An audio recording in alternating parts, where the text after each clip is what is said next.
único superhéroe realmente realista es Batman, ¿no? Eso está claro, es un tío con pasta, pero bueno, ahí está, ¿no? La única excepción que yo estoy dispuesto a hacer al respecto de esa regla es con el Capitán América por culpa de este señor, ¿vale? Porque si hay alguien que para mí es también casi un superhéroe, es él. Y no porque no se equivoque, lo que decíamos antes, ni porque tal, que es una máquina que de mayor quiero ser como él, sino porque en el siglo XXI, ser una persona como Adri es muy complicado, ¿vale? Entonces tengo la suerte de tener un montón de amigos a los que admiro y este es otro. Entonces un fuerte aplauso y...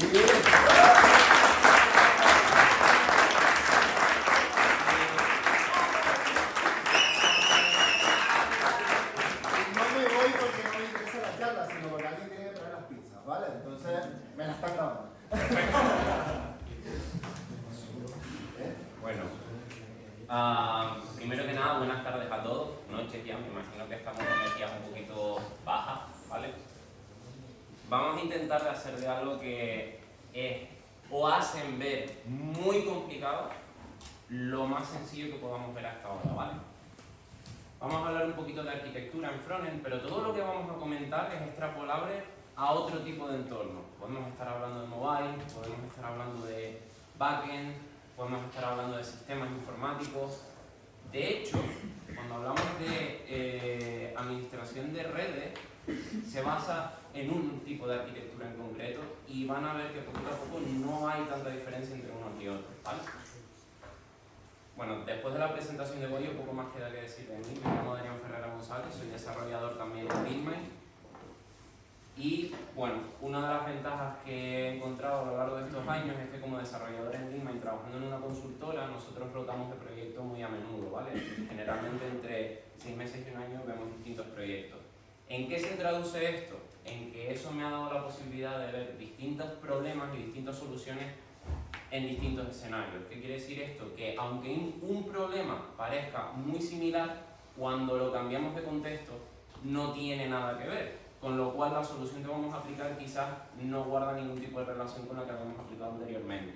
Y esto es algo que se aprende a base de golpes y a base de experiencia, ¿vale? Entonces lo primero cuando hablamos de arquitectura es vamos a quitarnos los dogmas.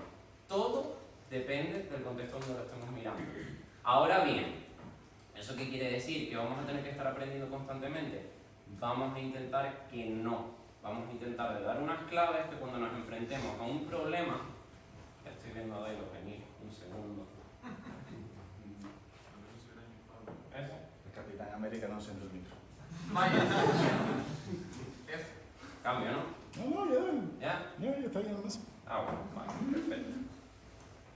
Bueno, con la voz que tengo se oye bien, ¿verdad? Ahí. ¿Se oye bien al fondo? Bien.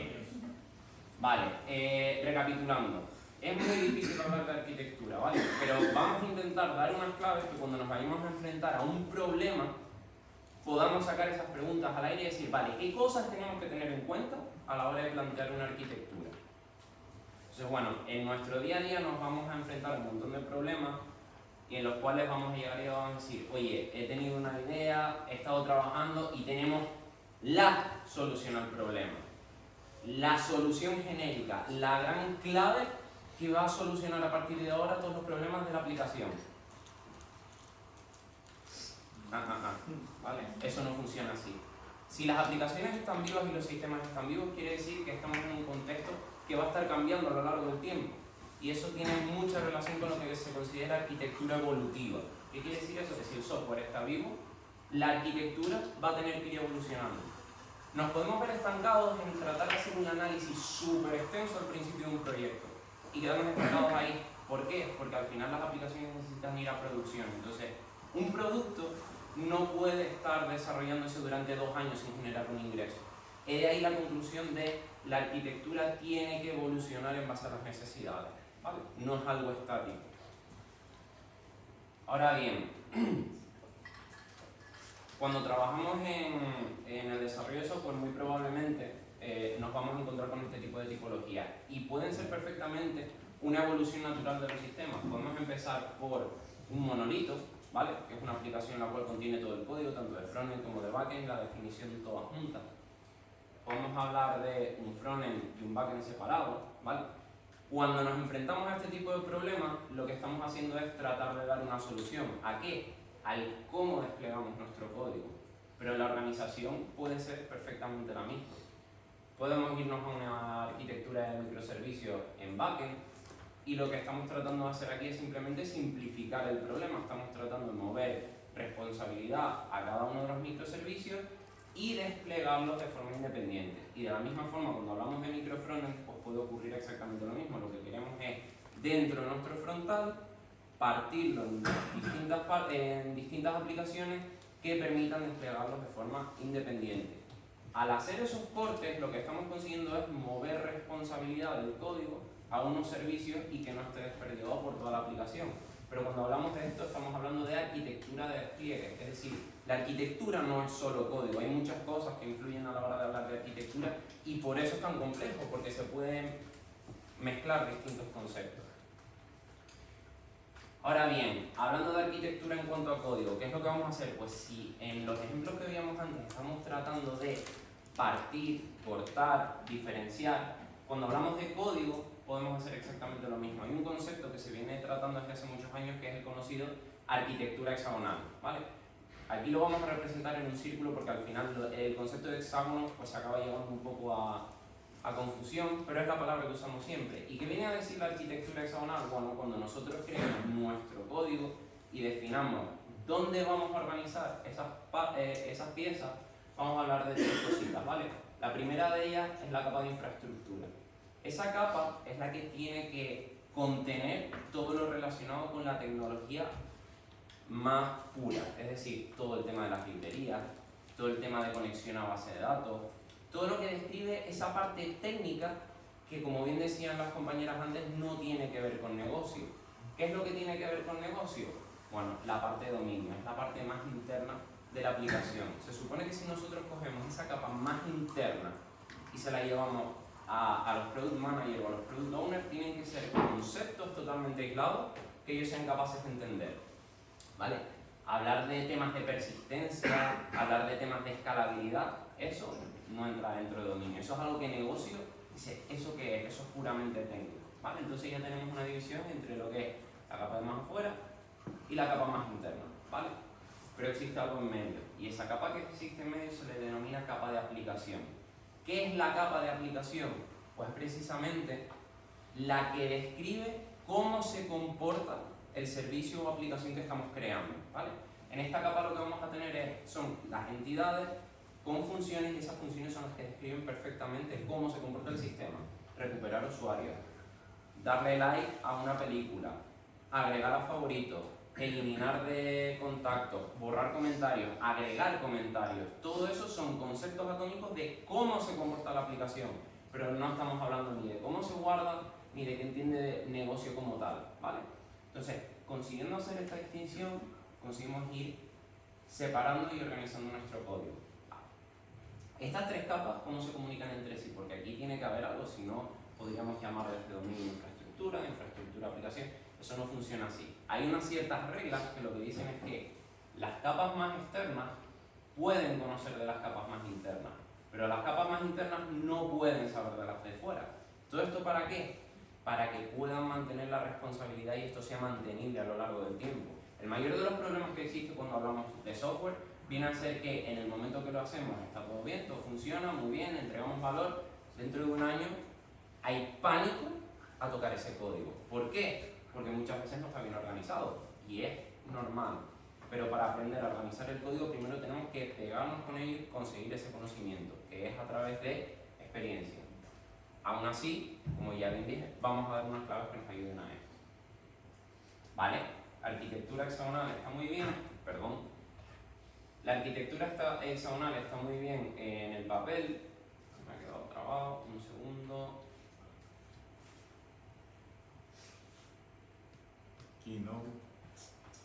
Hay que ver el que te sale de dentro de ahí. Mira que yo soy de Windows, Vamos, cuidado. Lo que toca. Vale, una de las cosas que nos hablan de arquitectura hexagonal es, vale, muy bien, dividimos en capas, siempre te ponen el mismo esquemita, pero nadie te habla de la cantidad de código que hay en ese tipo de arquitectura. vamos a bajar esto que acabo de decir un poquito a tierra. En los esquemas que veíamos antes teníamos, por ejemplo, un monolito, ¿vale? Cuando nosotros tenemos el control de todo el código, nosotros podemos decidir dónde vamos a almacenar esa información, dónde se va a encontrar las reglas de negocio que habíamos descrito antes. Con lo cual, si empezamos a pensar en el segundo escenario donde teníamos backend por un lado y frontend por otro, se viene a traducir en, ¿vale? Nosotros tenemos el control de todo, con lo cual nuestra parte del frontend puede ser muy anémico. ¿Qué quiere decir esto de anémico? Que la capa de dominio va a ser muy pequeña. ¿Por qué? Porque donde va a estar la mayor cantidad de código puede ser perfectamente en componentes para pintar o en hacer llamadas a APIs de donde se va a traer los datos.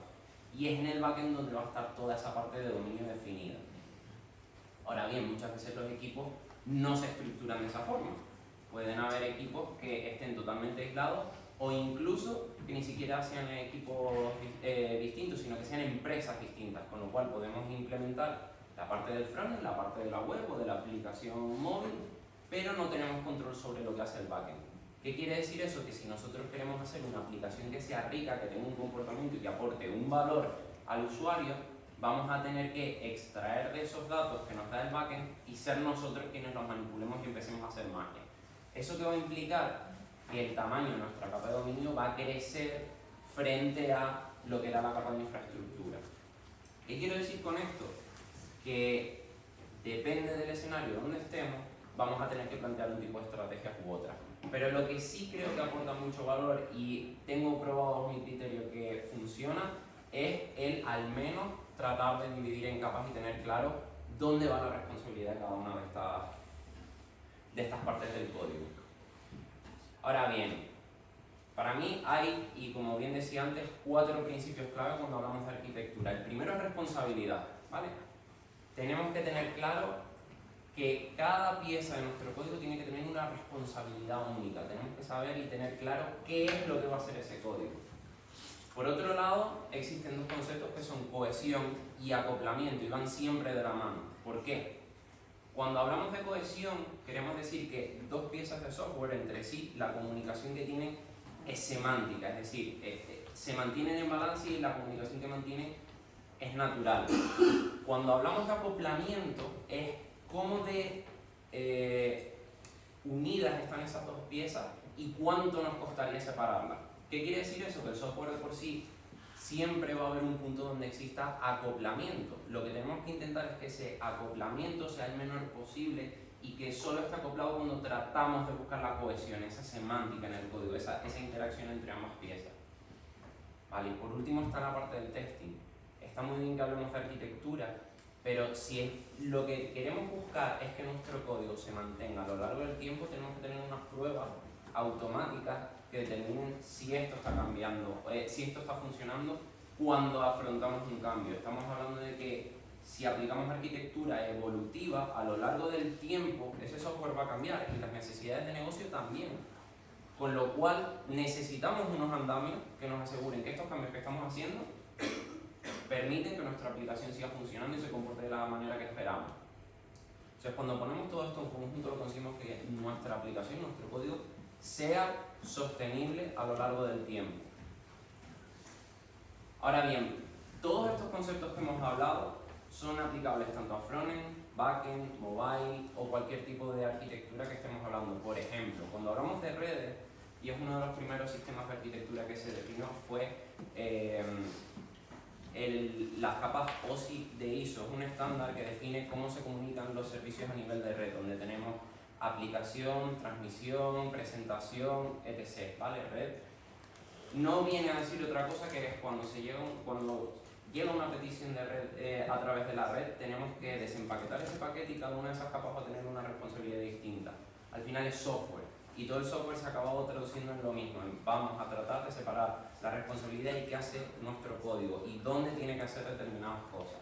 Entonces, para poder hacer esas divisiones tenemos que entender qué es lo que vamos a hacer. Estamos hablando del frontend por poner un ejemplo, ¿vale? Pero si analizamos el caso del frontend, ¿qué es lo que hacemos en el frontend? Bueno, pues, lo primero de todo es que queremos pintar componentes, queremos mostrarle algo al usuario que sea capaz de manipular. En segundo lugar, y estamos hablando de desarrollos de software de alto nivel, en muchas ocasiones no vamos a hacer todo nuestro código desde cero, sino que vamos a utilizar librerías de terceros. ¿Por qué? Porque es código ya hecho, no necesitamos tener que estar reimplementando. Y con eso lo que hacemos es ganar cadencia de entrega.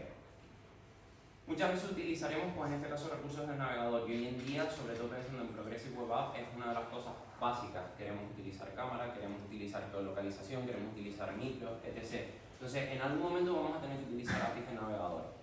Por otro lado, y otra de las cosas más importantes es, vale, estamos hablando de que pintamos componentes, pero esos componentes que pintamos, eso que le mostramos al usuario tiene una información por detrás. Esa información no es otra que el estado, ¿vale? Generalmente hablamos de un estado global que existe en la aplicación y que es lo que queremos mostrar. Pero todo esto deja de tener sentido si nosotros no aportamos un valor al usuario. ¿Qué es ese valor que le aportamos al usuario? La ejecución de nuestra lógica. Son las reglas de negocio y ese dominio y esa capa de aplicación de la que estábamos hablando antes. Vale, pues vamos a ir analizando cada una de estas partes, viendo un poquito de código para ir contextualizando todos estos conceptos.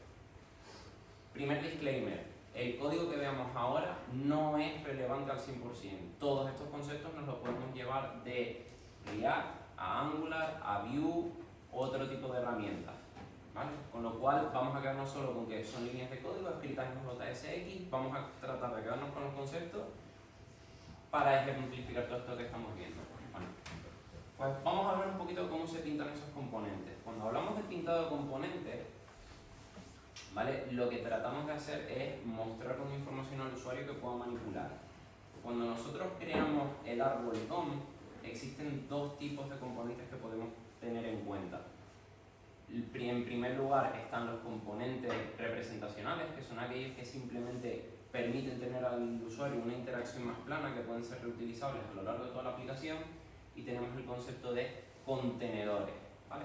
Dentro del árbol DOM, los contenedores son los que están arriba del todo y son los encargados de decir, yo como contenedor voy a almacenar y voy a tener la potestad de definir cómo se va a comportar la aplicación.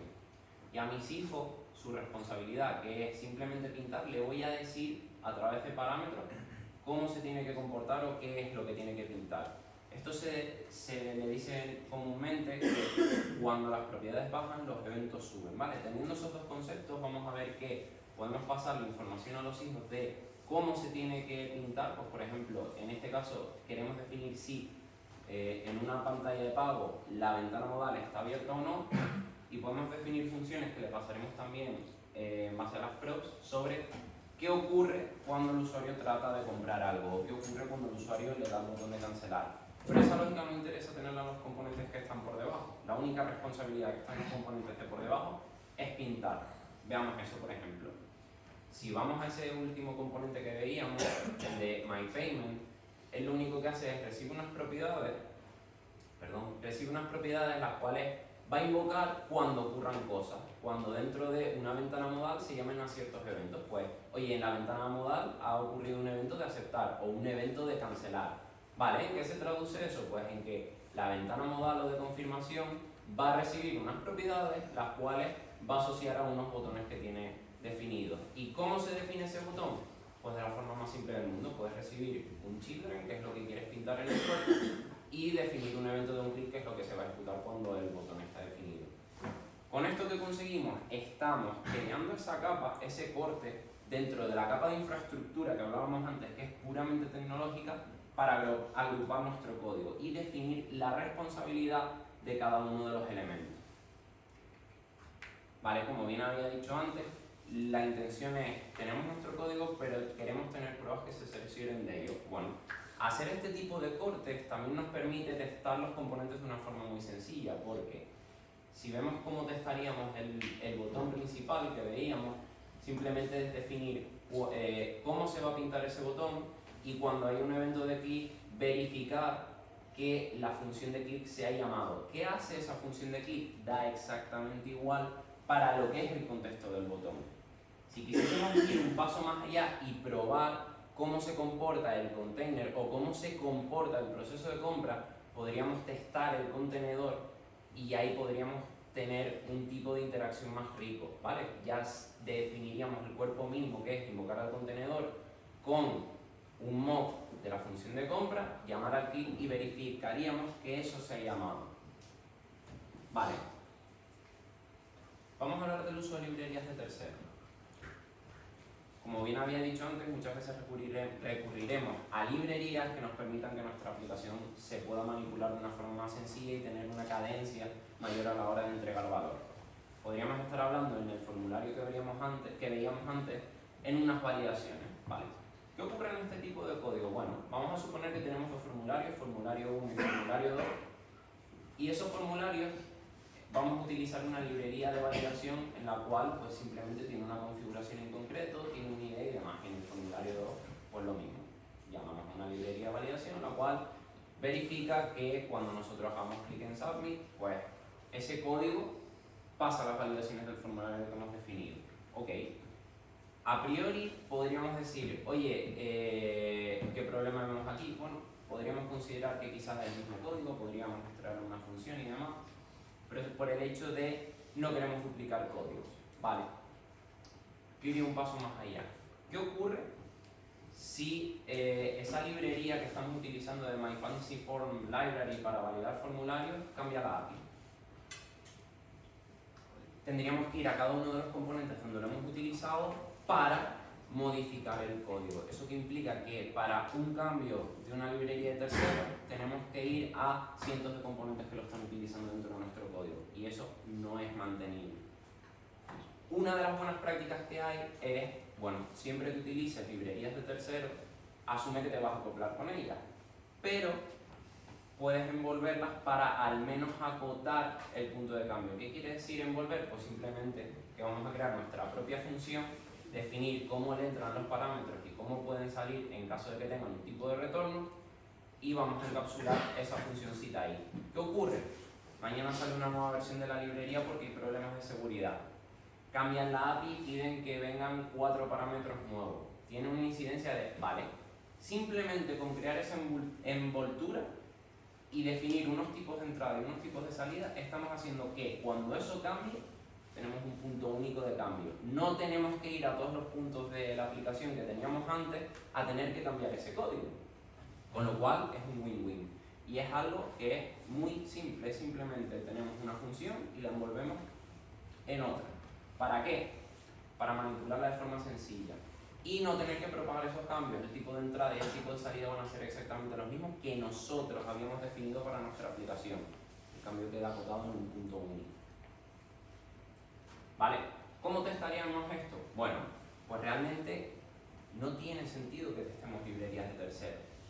¿Por qué? Se supone que cuando nosotros optamos por utilizar una librería de terceros, porque confiamos en ella. Esas librerías deberían estar testadas, con lo cual no necesitamos replicar esas pruebas que ya vienen en la librería. Ahora bien, si esas librerías no tienen test, quizás deberíamos plantearnos buscar otras alternativas, ¿vale? Con lo cual, no necesitaríamos testar nuestra envoltura, lo que necesitaríamos es seguir testando el componente y ver cómo se comporta el componente cuando llamas a nuestra función, con lo cual podemos hacer un reemplazo de la misma y probar desde el componente que cuando le damos clic a Submit, si esa función de validación, sustituyendo su comportamiento, devuelve getTrue, pues el formulario se llama. Si esta función de validateForm, cuando hacemos el reemplazo en los test, devuelve false, no se llamaría la validación. Tan sencillo como es, un test pequeño, sencillo y que nos da feedback rápido. Vale, hablemos de los recursos del navegador. ¿Qué ocurre con los recursos del navegador? Pues al final de cuentas no viene a ser otra cosa que utilizar API de tercero. El navegador es una API de tercero igual que cuando nosotros instalamos una librería con NPM o con el gestor de paquetes que queramos en nuestro software. ¿Y qué ventajas tenemos aquí? Y esto es algo que ocurre mucho. Bueno, pues empezamos a hacer un proyecto, resulta que tenemos otras librerías de terceros por otro lado que requieren librerías en concreto para poder operar de forma correcta o como están configuradas, ¿vale? Imaginemos que estamos haciendo peticiones HTTP en nuestra aplicación, ¿vale? ¿Qué ocurriría si ahora de buenas a primeras decimos, oye, no queremos utilizar Fetch, la librería nativa del navegador, sino que la queremos reemplazar por Axios? Tendríamos que ir a toda la aplicación a cambiar las peticiones Fetch por Axios. Misma solución que antes. Sencillo. Vamos a crear una envoltura SFX y a definir cómo queremos que desde fuera se llame esa función. Pues queremos tener una función get que va a recibir una URL y unas cabeceras y nos va a devolver algo del tipo que nosotros queramos. Fin del problema. Ahora ya el cliente dice, mira, vamos a utilizar Sagas, queremos reemplazarlo por Axio. No hay problema. ¿Cuánto tardamos? 2 horas. Y así nos tomamos un café. Tenemos la API definida y solo dentro del cuerpo de esa función cambiamos Axio. Fíjense en las diferencias. Aquí teníamos que llamar a response.json y tener una función asíncrona. Aquí, el cómo se manipula, ya ni siquiera tenemos que estar manipulando esto. La estructura de datos interna es distinta a response.data. Pero el tipo de retorno somos nosotros quienes lo definimos, con lo cual estamos minimizando el cambio a un punto único. Y esto ya a la hora de mantener código es vital. Vale. Hablábamos de gestión del estado y aquí llegan los 3 famosos. Cuando hablamos de gestión del estado, generalmente la gente empieza a decir, oye, pero esto es un estado del componente, esto es un estado global de la aplicación que tenemos que compartir, esto es... Vale, se puede dar el caso de que tengas un estado global, pero ya la gente salta directamente a hablar de nuestros queridos 3 amigos que son Redux, NGRX y Vue. ¿Por qué? Porque se puso de moda. Vamos a gestionar estado local, ¿vale? ¿Qué vas a tratar de global, perdón? ¿Qué queremos tratar de solucionar con esas librerías? No, es que cuando hacemos peticiones a través de la red, quiero meterlo en el estado para que eso esté disponible y no tener que estar haciendo peticiones y... Para. Estamos hablando de gestión del estado global. ¿De verdad necesitas compartir esa información en toda tu aplicación? ¿O lo que quieres es minimizar peticiones? Queremos minimizar peticiones. Vale, pues entonces no estamos hablando de gestión del estado. De lo que estamos hablando es de un sistema de caché. ¿Vale? Hay soluciones más simples que nos permiten que nuestro código siga siendo resiliente al cambio, pero por defecto lo que te dice el mercado es gestión del estado global, Redux, no sé qué. No hace falta, analicemos el problema que queremos tratar para poder dar una solución apropiada al problema. Existen escenarios donde sí es necesario la gestión del estado global, ok, utilicémoslo. Pero si no es así, tiremos por otro tipo de soluciones como puede ser simplemente una caché, ¿vale? En el caso de React en concreto existen librerías como puede ser React Query, que ahora la han llamado Tanstack, está UseSWR. Con este tipo de librerías que van muy asociadas a los hooks de React, ocurriría exactamente lo mismo que decíamos antes. Vamos a tratar de coger esa funcionalidad y minimizar el cambio que queramos hacer con ello. Con lo cual, solución, envoltura. Tenemos un hook y lo vamos a envolver en nuestro propio hook. Con esto que conseguimos, estamos describiendo cómo se tiene que comportar la aplicación y minimizando el cambio, igual que antes.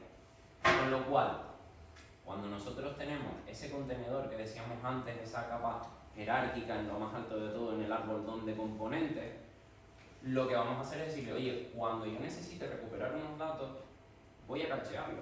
Pero no te estoy diciendo que estás utilizando caché, lo que te estoy diciendo es que estás recuperando datos o que vas a mutar esos datos. Generalmente cuando hablamos de caché existen 2 conceptos, está la query y la mutación.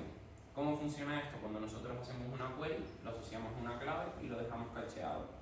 Cuando hacemos una mutación lo que hacemos es referirnos a esa clave y decirle voy a cambiar el dato e invalídalo porque vas a tener que refrescarlo porque están ocurriendo cambios. Algo tan sencillo puede quedar resumido en estas 2 pequeñas funciones y nuestra aplicación lo usa de forma totalmente agnóstica, sin ningún tipo de problema. ¿Vale? Entonces, con todos estos conceptos tan técnicos y tan asociados a la UI, tenemos una capa de infraestructura enorme, ¿vale? Donde hacemos peticiones, cacheamos, validamos, utilizamos librerías, accedemos a recursos nativos del navegador, ¿vale? Pero ¿qué estamos tratando de hacer? Bueno, pues lo que estamos tratando de hacer es separar la responsabilidad dentro de nuestra infraestructura. En esa parte de vamos a pintar componentes, lo que estamos diciendo es tú te vas a encargar de pintar, ¿vale? Que son los componentes. Tú te vas a encargar de conectar los componentes y ver cómo tienen que conectar con esa capa de aplicación. Tú vas a hacer peticiones HTTP y tú vas a tratar de manipular la caché. Cuando yo como desarrollador llego a la aplicación y veo que las cosas están ordenadas, es muchísimo más fácil de mantener, es infinitamente más fácil de mantener. Cuando llegue el Product Owner o el Product Manager y me diga, ¿para cuándo vas a tener esto? Puedes decir, para mañana. Y no para dentro de 6 meses. Eso es algo que directamente te van a mirar mal y te van a decir, bueno, pues no estás haciendo tu trabajo. ¿Vale? Entonces, bueno, tenemos nuestro código dividido en capas dentro de infraestructura, pero ahora resulta que habíamos dicho que tenemos que llamar a la capa de aplicación, que es la que realmente describe cómo se comporta esa aplicación. En las ventanas modales que veíamos antes, lo que estábamos haciendo era comprar en el carrito. Bueno, dentro de nuestra capa de aplicación vamos a utilizar unas cosas que se llaman casos de uso. Esos casos de uso son precisamente las acciones descritas de cómo se comporta el sistema. En este caso, Purchase Use Case es la acción como tal, el caso de uso de comprar. Y puede ser algo tan sencillo como definir una función la cual va a ejecutar un código. Ahora bien, aquí podríamos entrar en teoría más densa sobre inyección de dependencia, funciones de primer orden. No se asusten cuando digan este tipo de cosas porque no viene a ser otra cosa que parametrizar funciones o parametrizar objetos. ¿Cómo? En el caso de utilizar funciones, podemos utilizar funciones de primer orden y decir, vamos a tener una función que devuelve una función. Vale, como parámetro de la primera función vamos a poner las dependencias y como parámetros de la segunda función lo que vamos a poner son los parámetros, los argumentos para poder realizar esa compra. ¿En qué se traduce eso? Cuando nosotros vamos a hacer la compra, sabemos que por detrás se va a hacer una petición a una API, ¿cierto? Vale, pues lo que vamos a decir es, en lugar de tú tener el código fijado y premeditado de cómo se hace esa petición, yo te lo voy a pasar por un argumento, ¿vale? Purchase Client, dice Purchase Client, hará cosas. Para el caso de uso le da igual. Esto se le conoce como inyección de dependencias y se puede hacer tanto con funciones como con objetos. La diferencia es que con objetos estos primeros parámetros se le pasan en el constructor. Y en el caso de la función, simplemente sería una función que se le pasan los parámetros de toda la vida. Vale, cuando tenemos esto, bueno, en resumen tenemos una funcioncita que lo que vamos a hacer es definirla o inyectársela en el contenedor. Con lo cual lo que conseguimos aquí desestructurando es decir, oye, MyPaymentContainer va a recibir una propiedad purchase, pero en caso de que no exista, vas a utilizar esta por defecto, el use case que yo te diga, que viene a ser el purchase que está definido debajo, ¿vale? Ahora bien, mismo proceso de antes, definimos una mutación de tal forma que cuando el usuario haga clic en comprar, tiene que invalidar la caché y llamar a nuestra función de purchase, que es el caso de uso que teníamos definido debajo. Cuando nosotros testemos el container, ya podemos decirle, oye, te lo parametrizo, te voy a pasar algo como propiedad que es falso. En el código de producción no hace falta nada y no hay que pasarle nada porque ya le estamos dando un valor por defecto. Y a la hora de testar nuestro caso de uso, pues lo podemos testar de la misma forma. Estas piezas de Purchase Client y Payment Client podemos reemplazarlas por mocks o fakes, los cuales nos van a permitir decir, oye, yo lo único que quiero probar es si aquí realmente estás recuperando los IDs y si estás llamando a hacer una petición por detrás, pero no quiero que hagas la petición por detrás. Vamos a ver un poquito ese test, ¿vale? Quedaría algo como así. Vamos a crear dos funciones que sean falsas, dos objetos en este caso que sean falsos, Purchase Client y Payment Client, que tienen unas funciones Notify Order y Create Order, ¿vale? Y estos son unas herramientas para falsear el comportamiento de esas funciones. En un caso lo que vamos a hacer es no devolver nada, que es el primero de Notify Order, y en el segundo lo que vamos a hacer es devolver un objeto con el Order ID, con lo cual no va a ejecutar el código real. Cuando llamemos al caso de uso, pasamos los dos argumentos fake como primeros parámetros, y en el caso de la llamada a la segunda función le pasamos los valores de los elementos que están yendo al carrito y la información de compra. ¿Cómo comprobaríamos esto en el test después? Pues simplemente es decir que nuestro cliente, después de haber llamado al caso de uso, se tiene que haber llamado con un parámetro en concreto. ¿Vale? Sencillo, test chiquitito y ya nos da a flipar rápido cómo se está comportando la aplicación. En caso de que fallase, podemos detectar muy rápido qué pieza de software es la que está fallando. En cuanto a test end-to-end, esto es muy importante, vienen a ser pues, los casos de uso que comentaban Ana y Ali antes. Cuando se definen esos esquemas de example mapping, lo que se hace es esa acción definida en primer nivel la vamos a traducir en un test. ¿Vale? ¿Cuál sería ese test? Un usuario hace una compra en la plataforma y definimos el cómo se interactúa con todo ese sistema siguiendo los pasos escritos en los ejemplos que se definían en las tarjetitas en verde en el segundo nivel debajo de las reglas. Con esto ya tendríamos todo nuestro sistema testado, dividido en capas y además con responsabilidad única de cómo se tiene que comportar cada una de las piezas de nuestro software. Cuando hablamos de arquitectura hay miles de recursos, ¿vale? Pero vamos a quedarnos simplemente con los 4 conceptos que decía antes. Vamos a hablar de responsabilidad única, vamos a hablar de cohesión, vamos a hablar de acoplamiento y vamos a hablar de testing. Si tenemos esas 4 ideas claras, no vamos a tener ningún tipo de problema a la hora de hablar de arquitectura. ¿Hay distintas técnicas? Por supuesto. ¿Hay distintas capas? Por supuesto. ¿Hay distintos modelos? Por supuesto. Pero por lo menos podemos empezar a tener conversaciones que digan, oye, ¿esto debería estar aquí? Sí, no, y empezar a nutrir nuestra aplicación y hacerla sostenible a lo largo del tiempo. Si a alguien le interesa, pues dejo por aquí 4 enlaces, uno a la página de Software Crafter, donde hay artículos donde se habla pues, de este concepto de artesanía del software, hay ejemplos de arquitectura en frontend, cómo podemos cambiar de React a Vue sin alterar las capas de aplicación y de dominio, sino simplemente tocando esa capa de infraestructura y viendo el valor que eso nos añade. En el blog de Leanmind pues, hay infinidad de artículos hablando sobre testing, mantenibilidad y demás.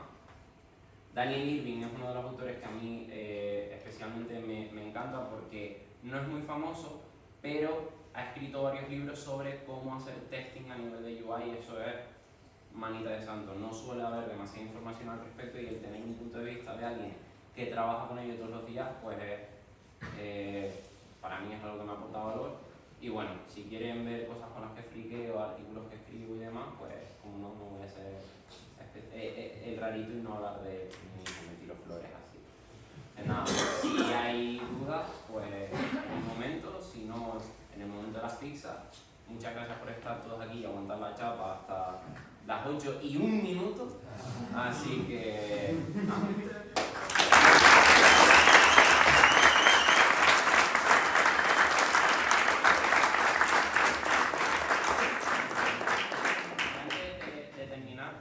darle las gracias a Dailos y a Boyos y a todos los salesianos y el resto de compañeros por haber estado aquí, por habérselo currado, porque esto no sería posible gracias a ellos, que de vez en cuando nos pinchen un poquito para hacer cosas súper guays, así que hace falta más gente como ustedes en la comunidad y que nos hagan sacar la mejor sonrisa todos los días. Gracias, chicos.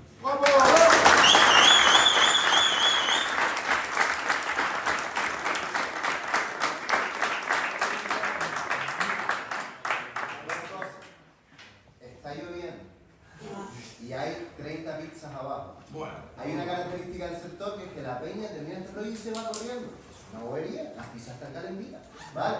Entonces, si ustedes me hacen el favor y el honor, yo le voy a pedir a mis compañeros Alexis y Adrián que nos guíen más o menos a la cafetería, ¿vale?